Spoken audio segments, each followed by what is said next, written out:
अस्सलाम वालेकुम। अगर किसी को पखाने के रास्ते खून आ रहा हो तो उसकी 4 अमूमन वजूहात कौन सी हैं और वो कौन से 5 सवालात हैं जिनका जवाब जानने से आपको मर्ज़ के बारे में जानने में मदद मिलेगी।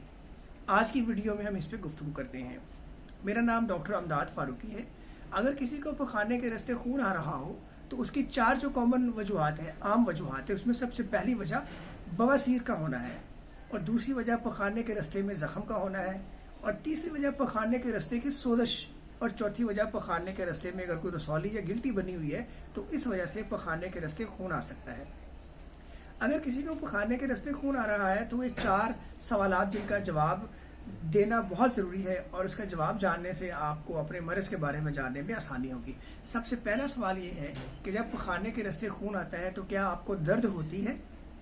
दूसरा सवाल ये है कि अगर पखाने के रास्ते खून आ रहा है तो क्या खून जो निकलता है वो पखाने से पहले निकलता है, पखाने के साथ निकलता है, या पखाना जब गुजर जाता है उसके बाद आता है।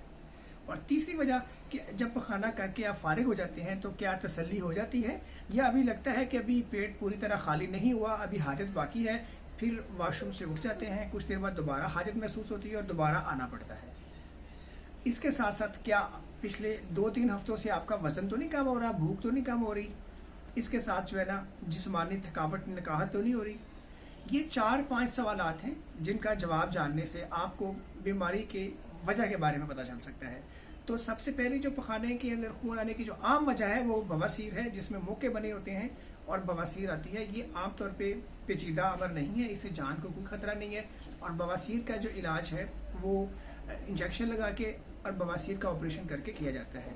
दूसरी वजह जिससे पखाने के रास्ते में अगर जख्म बन जाए और उसकी वजह से ब्लीडिंग हो रही हो, खून आ रहा हो, उसको फिशर का मसला कहते हैं। और फिशर के इलाज के लिए गर्म पानी में बैठना और पखाने की जगह के ऊपर जो है ना वो दवाई लगाना, ये उसका इलाज होता है। और तीसरी वजह, अगर किसी को पखाना करके जो है ना वो हाजत पूरी नहीं हो रही, तो बार बार पखाने की हाजत महसूस हो रही है, वजन कम हो रहा है, तो खुदा न खास्ता ये पेचीदगी की अलामत है, ये सीरियस इशू हो सकता है, जिसके लिए फौरी बुनियादों पर डॉक्टर के पास जाना इंतहाई ज़रूरी है। ये अमूमन 4 वो वजूहात है जिनका मैंने आपसे जिक्र किया है। इन सवालात का जवाब दे के आप अपनी मर्ज़ के बारे में खुद भी रहनुमाई हासिल कर सकते हैं। मज़ीद मालूमात और रहनुमाई के लिए आप हमसे रब्ता कर सकते हैं।